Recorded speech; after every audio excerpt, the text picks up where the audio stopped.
오늘 광화문 광장에 무릎 꿇은 전두환 씨 조형물이 등장했습니다. 5.18 단체들이 알츠하이머 진단을 이유로 재판 출두를 거부하며 골프장을 다니는 전두환 씨를 동상으로 남아 사죄하는 모습을 형성한 건데요.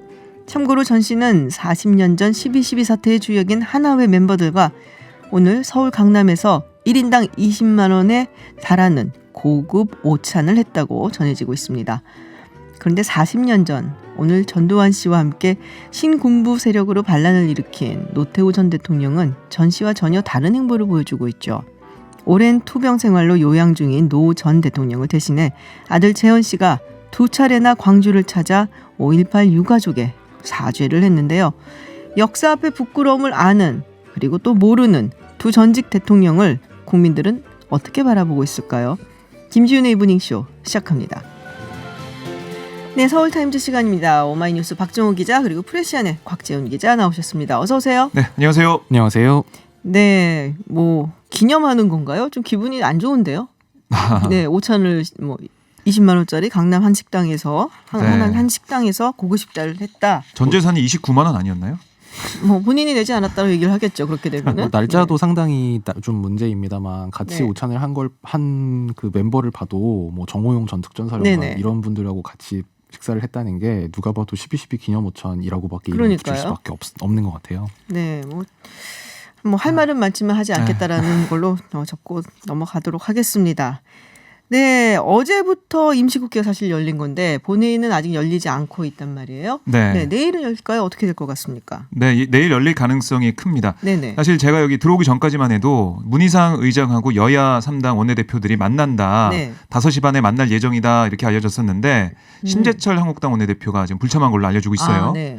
그래서 이렇게 된다면 민주당이 얘기했던 4+1 협의체가 합의하는 대로 네네. 그 안을 가지고 내일 오후에 예정돼 있는 그 본회의에 올리겠다 이렇게 될 것 같아요. 그러니까 조금 전 5시 반, 뭐 처음에 5시라고 했다가 네네. 5시 반에 문희상 의장이 3당 원내대표를 모은 건 원래 국회의장이 하도록 돼 있는 중재 역할을 좀 이렇게 해보겠다는 그런 뜻이었던 네네. 것 같아요. 아무래도 이제 여야 간 대립이 격화되니까 너무 자기 입장만 주장하지 말고 좀 가서 타협해서 협상안을 만들어 봐라. 네. 그런 중재를 하려던 것 같은데 지금 좀 전까지 들어오기 직전에 본 바로는 아마 심재철 원내대표가 불참을 한 것 같고 제가 이틀 전에 여기서 말씀드린 대로 이 한국당이랑 만약에 민주당이 협상을 하게 되면 오히려 이게 좀 지체되고 만약에 협상이 불발되면 그냥 민주당이 4+1과 협의해서 빨리빨리 가는 시나리오들을 될 가능성이 높다. 이번에도 그렇게 가는 게 아닌가 좀 생각이 되네요. 근데 이 4+1 협의체는 사실 뭐 단일 선거안에 합의를 본 건가요? 지금 아직까지 단일안이 나왔다는 얘기는 못 듣고 있거든요. 지금 패스트트랙에 올라가 있는 그 안대로 가는 건 아니잖아요. 네, 지금 오후에는 일단 4+1 네. 협의체 실무자들이 만났는데 불발됐습니다, 합의가. 그러니까 지금 지역구 250석, 비례대표 네. 50석까지는 합의가 됐는데 연동률. 연동률 적용 문제가 있어요. 네네. 그러니까 이 연동률 50% 적용 문제인데 비례대표 50석에서 연동률 50% 적용할지 아니면 민주당이 또 얘기하는 게 뭐냐면 캡을 시주하는 겁니다. 캡 얘기가 나왔는데 50석 중에 연동률 50% 적용하는 걸 25석으로 만들고 나머지 25석은 그냥 그동안 해왔던 대로 배분하자 이렇게 입장을 내고 있어요. 네네. 이렇게 된다면 군소 야당이 반발할 수밖에 없거든요. 정의당에서 굉장히 반발을 할 것 같거든요. 제가 보기에도. 이렇게 네. 되면은 50석에서 그나마 50석 있던 거에서 25석으로 줄인 다음에 그렇습니다. 그거를 이제 50% 연동률을 하자라는 아니죠. 얘기잖아요. 예, 그러면은 연동률이 안 돼요. 별 차이 없어 보일 것 같은데요, 지금이랑? 아 그런가요? 좀 있을까? 근데 사실 이게 민주당에서도 뭐 우리가 이런 걸 그 협상에서 주장하고 있다라고 공식적으로 확인해 주는 건 사실 아니고 네네. 이제 이런 게 어떻게 알려지냐면 방금 말씀하신 대로 정의당이라든지 다른 이제 그 소수 야당들의 반발 내용을 보면 이렇구나라는 걸 알 수 있는 건데 이를테면 오늘 오후 2시에 이 바른미래당, 정의당, 민주평화당하고 그 시민사회 단체들이 모여가지고 국회에서 또 기자회견을 했어요. 네. 이 자리에서 손학규 대표가 지금까지 오가은 협상은 단시까지 한 입장에서 눈뜨고 볼 수가 없다. 이게 어떻게 연동형이냐. 그러니까 하향 조정하면 안 된다고 얘기를 했고 네네. 심상정 대표는 25석 그 캡 씌우는 걸 얘기하면서 네. 차 떼고 포 떼고 졸까지 떼면 개혁이 무력화된다 이렇게 얘기했고요. 또 비례대표 의석 배정 최소 득표율이 지금 3%인데 네네. 이거를 아마 뭐 민주당에서 5%를 올리려고 하는 모양이죠. 왜냐하면 이제 이것도 심상정 대표가 3% 그대로 유지될 수 있게 해야 된다. 또 정동영 대표가 3%도 너무 높은데 5%를 올리지 않는 여당이 개혁 세력 맞냐 이렇게 얘기를 했단 말이에요. 5%가 좀 높게 느껴질 거예요. 대체로 3%가 많고 전 세계를 보더라도 비례대표 같은 경우도 근데 정말로 높은 국가 중에 하나가 제도가 지금도 막 그 제도를 계속 하고 있는지 제가 확인을 좀 해봐야 되겠습니다만 얼마 전까지 터키 같은 경우는 10%였어요. 그러니까 거의 비례대표가 아닌 셈이죠, 사실은. 뭐 미국, 그러네요. 영국은 네. 아예 비례가 없기도 하니까. 그렇죠. 거기는 그냥 소선거구제로 네. 하는 경우고, 그래서 뭐 비례대표라고 하더라도 사실은 그게 얼마 정도 컷오프가 있느냐, 몇 프로 정도를 이제 그걸 컷오프를 하냐에 따라 상당히 그것도 달라지거든요. 중요하죠. 네. 네.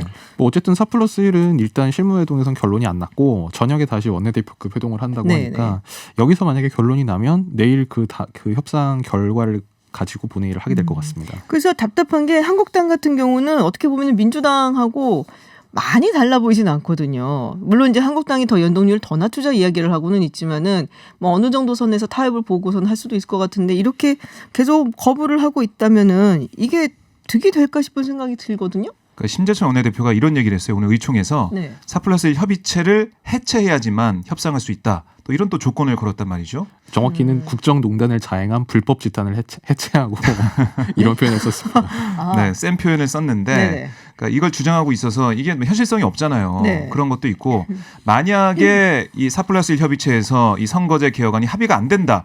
그럼 민주당과 한국당이 합의해서 처리한다. 그렇게 생각해봐도 공수법이 걸려 있어요. 그렇죠. 그러니까 검찰 개혁이 걸려 있기 때문에 4+1 그 협의체가 그렇게 뭐 쉽게 무너지진 않을 거다. 저는 이렇게 봅니다. 그렇군요. 그러니까 아까 말씀드린 그 기자회견에서 정동영 대표가 딱 그 점을 짚었는데 그러니까 민주당을 겨냥해서 한국당과 짬짬이를 하려 한다면 공수처도 한국당과 해라.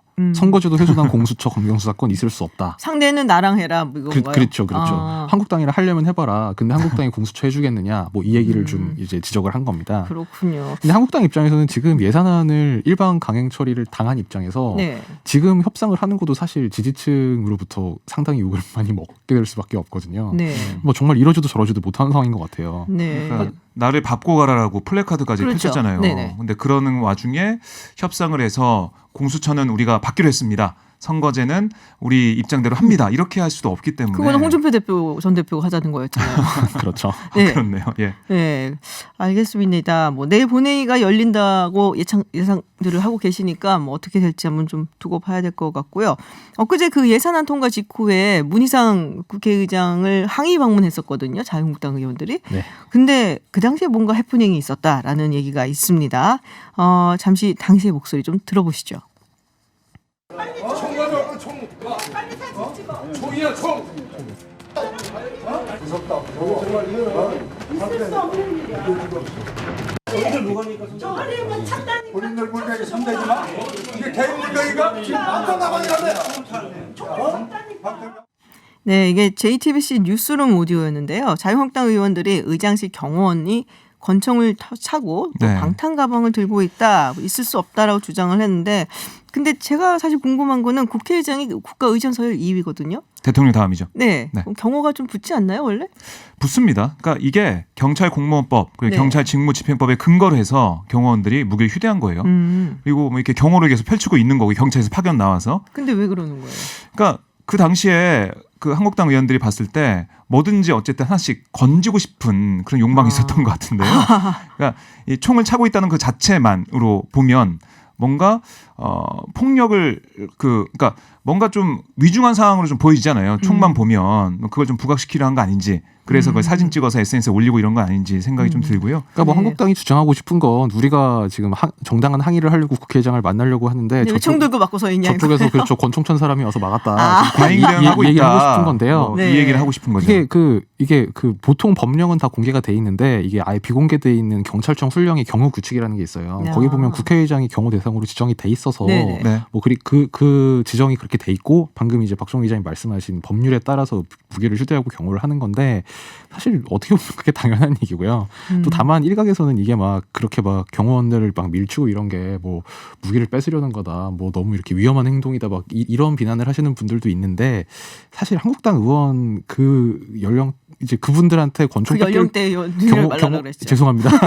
어쨌든 뭐 의원들한테 권총 뺏길 경호원들은 없으니까 너무 네. 그렇게까지 걱정하실 일은 또 아닙니다. 근데 어쨌든 이게 경찰의 공무집행을 방해한 거 아니냐 이런 네네. 비판도 나오고 있어요. 이게 근데 민경욱 의원이 알렸다고 언론에 알렸다. 근데 SNS에 사진도 올렸다고 네. 해요. 요새 뭐 굉장히 활발한 활동을 하고 계십니다만은. 네. 이게 뭐 지지층한테 우리가 이렇게 열심히 활동하고 있다. 또 경호원들 봤더니 총까지 차더라. 그러니까 일반 시민들을 볼 때는 총까지 찼어 이렇게 얘기할 수 있잖아요. 그런 걸 노린 걸로 보여요. 이게 이날 상황이 예산안 그 일방 통과를 당한 당일 그날 밤 직후잖아요. 그러니까 어쨌든 뭐 할 수 있는 걸 조금이라도 할 수 있는 건 무조건 다 일단 하는 뭐 그런 상황이었습니다. 그리고 감정들이 굉장히 격앙돼 네. 있었어요. 그 당시에 보면은. 네, 알겠습니다. 하나의 해프닝이었다라고 네. 아시면 될 것 같습니다. 교통정보 듣고 다시 돌아오도록 하겠습니다. 네, 서울타임즈 돌아왔습니다. 지금 한국당이 친문 게이트로 규정한 게 3개 있었는데 그중에 마지막 건이었죠. 우리들 병원 특혜 대출 의혹. 지금 피해를 봤다고 주장하고 있는 신혜선 씨 기자회견을 가졌습니다. 어떤 얘기했는지 좀 정리를 해주시죠. 예, 뭐 크게 두 가지인데요. 하나는 빚을 떠안게 된 게 억울하다 이 네네. 내용이고요. 다른 하나는 이 과정에서 양정철 민주연구 원장 등이 보인 행동을 비판한 그런 내용이 있었습니다. 네. 예, 어제 기자회견에서 신한은행이 자신의 동의 없이 2012년 260억 원 대출 연대 보증인에서 이상호 우리들병원 원장을 뺐고 네네. 결과적으로 자신이 빚을 모두 짊어졌다 이렇게 주장을 했고요. 네. 이상호 원장은 연대 보증에서 빠진 다음에 산업은행에서 1,400억 원 대출을 받았다. 이거예요. 신 씨는 신한은행 측이 문서 위조까지 동원해서 이상호 원장을 도왔다라고 주장하고 있는데요. 네네. 신한은행이 무리한 건 이상호 원장과 깊은 관계가 있어서가 아닐까 추정된다라는 말도 했습니다. 그리고 양정철 원장 또 윤규근 전 총경, 정재호 민주당 의원 등의 실명을 거론하면서 네. 우물쭈물하고 잘 모르겠다고 피하는 건 너무 비굴한 답이라고도 비판을 하기도 했는데요. 네, 이 3명이 왜 근데 거기에 들어가 있는 건가요? 지금 뭐 보도되는 내용을 보면 그 양정철 원장과 주고받은 메시지도 보도가 되고 있고요. 네네. 정재호 의원하고 주고받은 메시지 이런 게 좀 보도가 되고 있는데 도와줄 것처럼. 그러니까 양 원장 같은 경우는 2017년 8월 신 씨가 뭐 문의를 메시지를 네. 하니까 곧 금감 원장 인사가 나니까 그 후에 살피도록 하겠다. 그렇게 하는 게 어떨까요? 이렇게 답한 걸로 알려졌어요. 그리고 이 정재호 의원 같은 경우는 이 정 의원한테도 연락을 하니까 네. 정재호 의원이 갈아탈 대책을 의논하라고 말을 합니다. 그러니까 이 누가요? 신혜선 씨가 네. 그 은행 간부와 약속이 됐다라면서 어떻게 하면 좋을까요? 뭐 이렇게 조언을 부탁을 해요. 정재 의원한테. 예, 그러니까 정재호 의원이 뭐 갈아탈 대책을 의논하라 뭐 이렇게 얘기를 하고요. 또 신 씨는 은행뿐만 아니라 우리도 의논해야 한다라고 말을 하니까 정 의원은 천 변호사가 전화 드릴 것이다라고 연락처를 전달합니다. 천 변호사가 누군가요? 요즘 많이 등장하는 바로 천경득 현 청와대 행정관인데요. 당시에는 정재호 의원의 보좌관이었어요. 아하. 그래서 이 정 의원이 신 씨에게 번희선 사건 당시 경찰총장으로 불렸던 윤모 총경을 연결시켜줬다 이렇게 알려지고 윤모 있습니다. 총경이라면 윤국은 예, 맞습니다. 말씀하시는 거죠? 윤 총경이죠. 네, 그렇군요. 굉장히 뭐 좀 복잡하게 얽혀 있는데 하여튼 뭐 대충 보니까는 우리들 병원 이상호 원장하고 함께 연대 보증을 쓰고 있었는데 갑자기 혼자 다 이거 빠졌습니다. 예. 빠지면 자기가 다 빚을 그러니까 대출을 뭐 쓰게 됐다. 그러면서 뭔가 좀 사업적으로 굉장히 어려움에 그렇습니다. 재정적으로 어려움에 처했고 도와준다고 약속을 했었던 양정철 민주연구원장 그리고 예. 뭐 정재호 의원 그리고 네. 여기에 뭐 등장한 또 인물들 등등. 그러니까 그걸 좀 분리해서 볼 네. 필요가 있는데요. 그러니까 2009년에 이 김수경 우리들 리조트 회장, 그 이상우 우리들 병원 원장의 전처인데, 전처죠. 그 김수경 회장하고 이 신 회장이라는 사람이 같이 레스토랑 사업을 하면서 이 사업체 명의로 신한은행에서 260억 원을 대출을 받았어요. 이게 2009년입니다. 네. 이때 이제 신 씨가 자기 빌딩을 담보를 제공했어요. 네. 그리고 이상우 원장은 그 당시에는 처였으니까 이 연대 보증을 섰습니다. 네. 근데 이제 우리들 병원 재무 상태가 2012년에 악화가 돼서 이제 그 이상호 원장이 대출을 받으려고 하니까 네. 이미 어디 다른 260억짜리 대출에 연대분을 성계에 있으니까 대출이 안 되게 돼서 이때 빼려고 했는데 이때 이제 신 씨가 나는 동의한 적 없는데 연대분이 빠져나왔다 이렇게 주장을 하는 거고요.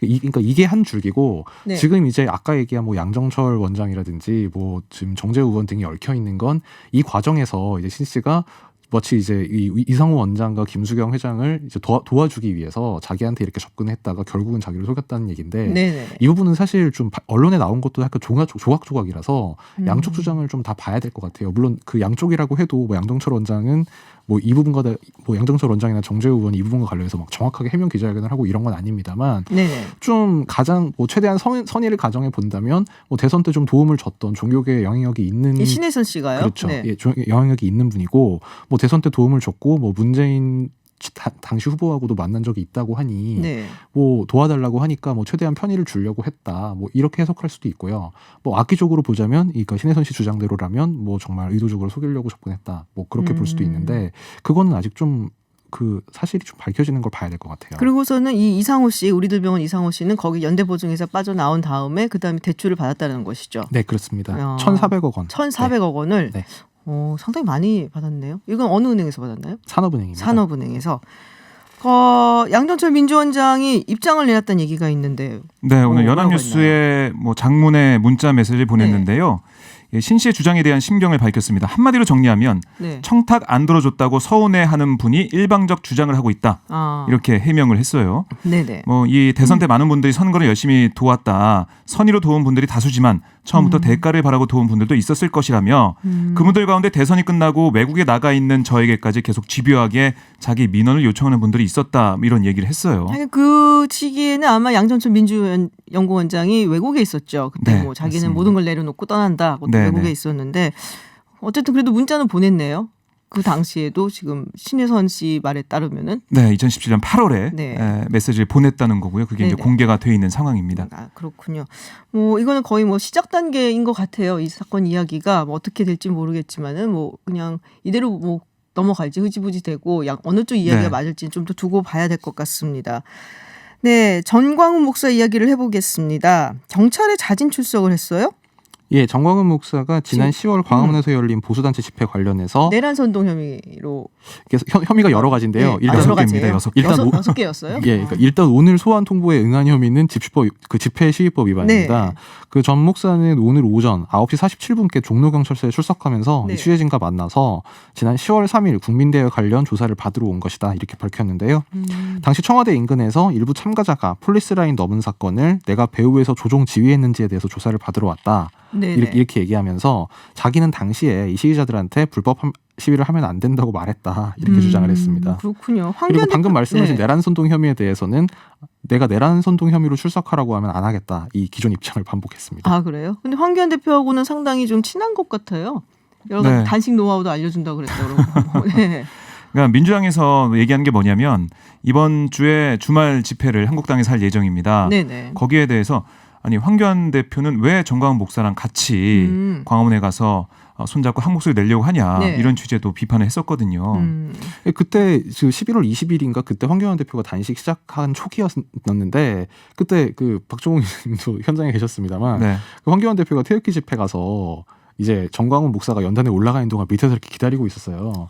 근데 정광훈 목사가 성서 구절을 인용하면서 막 연설을 하니까 따라서 그 성서 구절을 따라서 이렇게 암송하는 모습을 보이기도 했어요. 아 정말요? 예, 예. 그러니까 하긴 굉장히 독실한 김배신 예. 신자시죠. 그리고 뭐 대표가. 당시에 이제 정광훈 네. 목사도 뭐 민주당 안에 주사파들이 있다 막 이런 좀 주장을 하면서 또 한국당도 뭐 이승만 박정희 정신을 모르는 의원들이 많다 막 이런 비판을 했는데 다만 황교안 대표는 아니다. 황교안 대표는 잘 아신다. 이런 취지로 연설을 했습니다. 그렇군요. 알겠습니다. 근데 오늘 이거 하루 종일 실검에 올랐었어요. 네. 곰탕집 성추행 사건 이게 벌써 2년이나 됐네요. 오늘 대법원 판결 나왔다고요. 그렇습니다. 2017년 11월 26일 대전의 한 곰탕집에서 있었던 일인데요. 이 30대 남성 A 씨가 모임을 마친 다음에 일행을 배웅하던 중에 옆을 지나치던 여성을 강제 추행한 네. 혐의로 재판에 넘겨졌어요. 네네. 이 대법원은 오늘 선고가 그 났는데 CCTV가 굉장히 많이 돌았었어요. 근데 그렇습니다. 아주 찰나해갖고 모르겠더라고요. 잘 너무 확인이 안 되는 그런 모르겠더라고요, 부분들이 저는. 있었죠. 오늘 상고심에서 징역 6개월의 집행유예 2년을 선고한 원심이 네. 확정이 됐습니다. 그렇군요.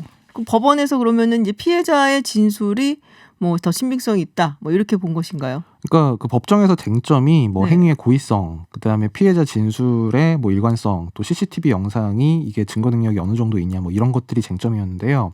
1, 2, 3심 모두 이 피해자 진술이 일관되고 구체적이다. 그리고 모순되는 지점이 없다. 이런 점을 유죄 판단의 근거로 인용을 했고요.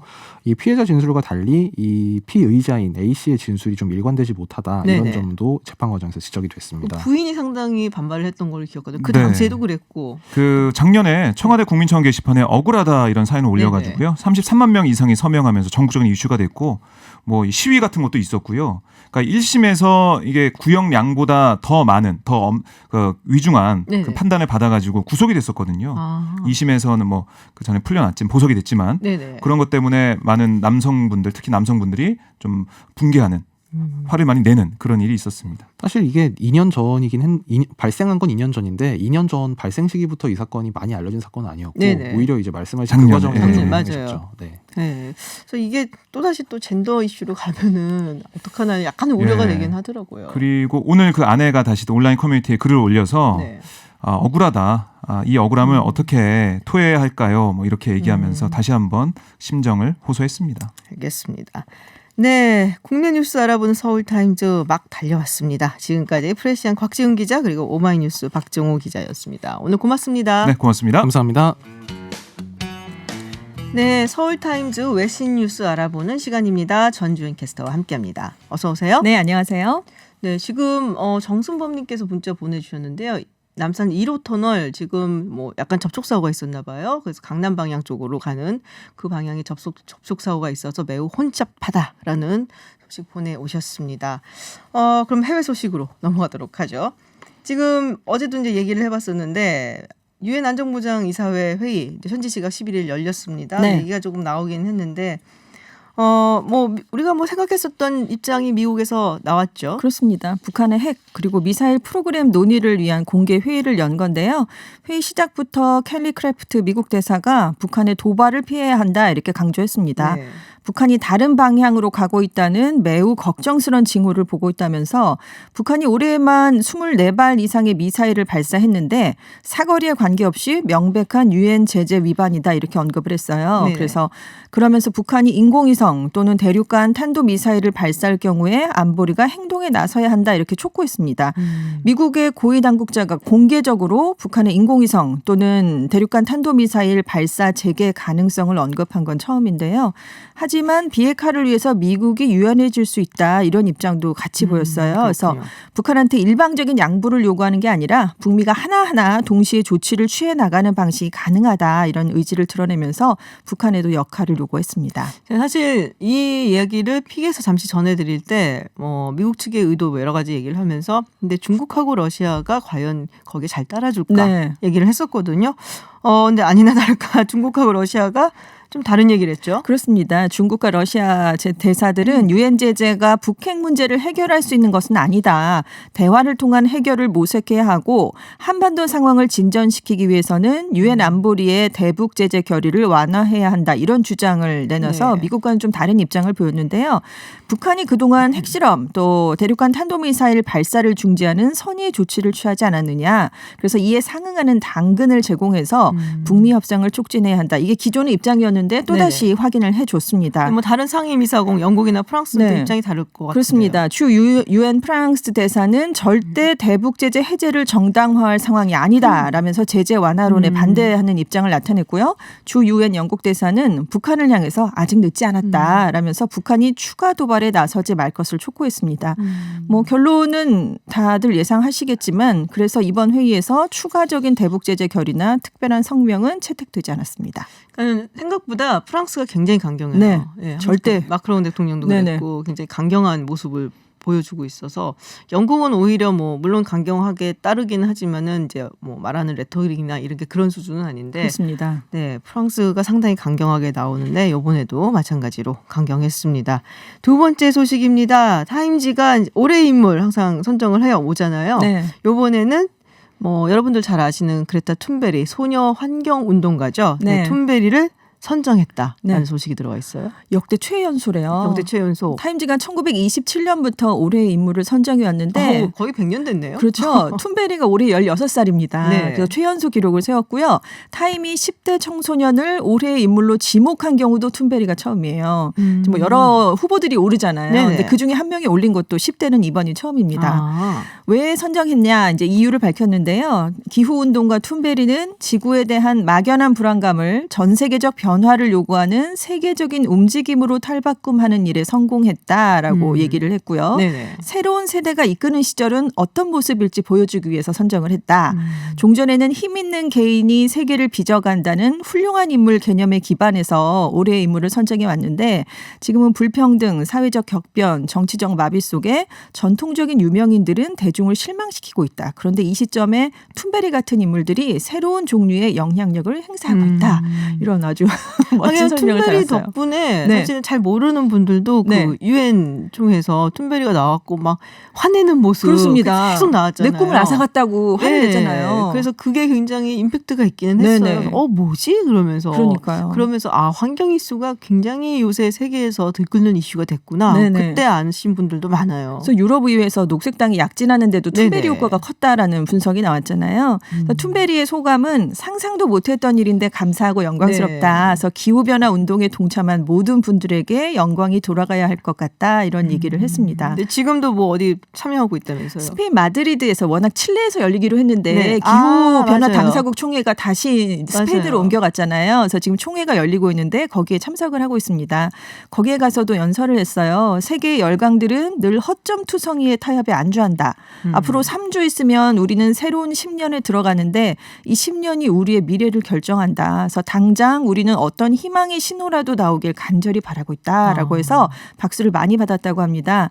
지난번에 유엔 총회 갈 때도 요트를 타고 네, 갔었잖아요. 맞아요. 이번에도 온실가스 배출이 많은 항공기를 타고 가질 않았고요. 배와 기차 등을 이용해서 스페인 마드리드까지 이동을 했습니다. 움직이기 힘들어서 워낙 워낙 칠레까지 가려고 가던 도중에 이게 취소가 돼가지고 다시 네. 마드리드로 정말 다시 돌아온 거예요? 네, 그러면 그런 거거든요. 아. 지금 1년 반 동안 세계를 돌아다니면서 이렇게 네. 기후변화와 관련된 활동을 벌이고 있어요. 툰베리 소녀가. 네. 타임즈에이키 올해의 인물을 어떤 방식으로 선정을 하나요? 그러니까 뭐 독자들이 투표를 받는 것도 있고 네. 전문가들한테 많이 또 투표를 받기도 하고 그렇잖아요. 그러니까 우리가 이제 예전에 B가 뭐 선정이 됐을 때 이거는 네네네. 독자들의 투표에 의한 것만 그런 거고 아하. 올해도 독자 투표로 1위에 오른 인물은 홍콩 시위대였습니다. 아. 툰베리는 5위였고요. 아, 그렇군요. 네, 방탄소년단이 4위였고 그래서 아깝네요, 갑자기. 그래서 약간 다르죠. 네. 거기다가 이제 뭐 전문가들 네네. 투표랑 다 네, 합해갖고서는 그렇습니다. 마지막에 네. 최종적으로 선정을 했다. 방탄소년단 4위. 아쉽네요. 네. 다음 소식입니다. 오늘 미국 신문에서는 이게 굉장히 많이 났어요. 하비 와인스타인. 네. 세계적으로 미투 운동을 촉발시킨 인물이죠. 사실상. 그렇습니다. 네. 거물 제작자로 할리우드 제작자. 유명했었죠. 지금 와인스타인 그리고 와인스타인 컴퍼니 이사회라고 회사가 파산을 했습니다. 그 이후에 이 영화 제작사인 이사회가 와인스타인과 회사 측을 상대로 현재 걸려있던 거의 모든 민사소송을 해결하기 위해서 우리 돈으로 561억 원 정도를 지불하기로 잠정 합의했다. 이런 소식이 알려졌어요. 이 회사는 파산하겠네요, 거의. 파산이 이미 됐죠. 이미 됐어요? 4,700만 달러를 이제 지불한다라고 했는데 이 중에 2,500만 달러 우리 돈으로 거의 한 300원 정도가 수십 명의 성범죄 피해 여성들에게 지불될 예정입니다. 구체적 그렇구나. 합의 내용이 알려지진 않았어요. 그래서 일단 620만 달러는 네. 18명의 피해 여성들에게 돌아가고요. 네. 1,850만 달러는 지금 뉴욕주 검찰총장이 집단 소송을 이끌고 있거든요. 네. 거기에 참여한 피해자들에게 돌아갈 것으로 예상이 되고 있습니다. 이게 이제 형사 사건이니까는 뉴욕주 검찰총장이 이걸 이 사건을 끌고 가고 있다라는 네. 말씀이시죠. 이번 합의에는 와인스타인이 자신의 범법 행위를 인정한다는 내용이 포함되지는 않았어요. 네. 그리고 와인스타인 컴퍼니가 이미 파산을 한 데다가 와인스타인 개인도 곧 개인 파산을 신청할 예정입니다. 그래서 보상금은 개인에게 나오는 게 아니라요. 회사 쪽에 보험회사가 지불을 하게 될 것으로 알려졌습니다. 그래서 지금 일부 피해자는 합의금 상당액이 변호사들에게 간다. 피해자들한테는 너무 적은 것만 간다라고 했는데 실제 전체 합의금이 4,700만 달러인데요. 여기서 1,200만 달러가량이 와인스타인 쪽을 변호한 변호사들의 수임료로 간다고 합니다. 그렇군요. 네. 이게 한 2명이 여기에 이제 참여를 안 했다 그러더라고요. 네네. 그래서 지금 그리고 이제 일부 피해자들이 반발을 하고 있거든요. 네네. 지금 합의에 응하지 않은 사람들도 분명히 있는데 지금 이렇게 결정이 내려지면 와인스타인 쪽의 법적 책임을 면제해주는 빌미가 될 수 있다. 이렇게 네네. 반발하고 있어서 합의가 무산될 수도 있다. 이런 전망도 일부에서 나오고 있어요. 그리고 제가 읽은 바로는 이게 법정에서 네. 이제 법원의 판결을 좀 기다려 봐야 된다 그러더라고요. 네네, 그렇습니다. 그래서, 판사가 이것을 뭐 인정을 해줄지 아니면 인정 안 할지. 파산 법원의 최종 네. 승인이 있어야 되고요. 이해 당사자들의 최종 서명을 남겨두고 있습니다. 근데 지금 와인스타인은 끝까지 성범죄 혐의를 전면 부인하고 있고요. 이번에 합의를 해도 지금 내년 1월에 뉴욕주에서 형사재판 2건이 또 걸려 있습니다. 2006년, 2013년 두 여성을 성폭행한 혐의로 기소가 된 건이 있거든요. 네네. 그래서 재판이 이제 시작이 되고 유죄가 인정되면 종신형에 처해질 수 있다고 합니다. 뭐 굉장히 유명했죠. 그리고 네. 뭐 우리가 잘 모르는 여성들뿐만이 아니라 할리우드의 정말 대여배우들, 그렇습니다. 뭐 기네스 펠트로라든지 이런 사람들도 뭐 나도 뭐 당한 적이 있다, 성희롱을 당했다, 뭐 이런 얘기가 있어서 제 기억으로는 네. 그래서 2년 전에는 이 사람들이 타임즈 인물로 대거 맞아요. 포함이 됐었잖아요. 맞아요. 네. 네. 진실을 알린 사람들 뭐 네. 이렇게 해서 그 제목으로. 네. 그래서 뭐 하여튼 벌은 받아야죠. 네. 나쁜 짓을 했으니까. 그렇습니다. 네, 알겠습니다. 지금까지 전주현 웨싱캐스터와 함께했습니다. 고맙습니다. 네, 감사합니다.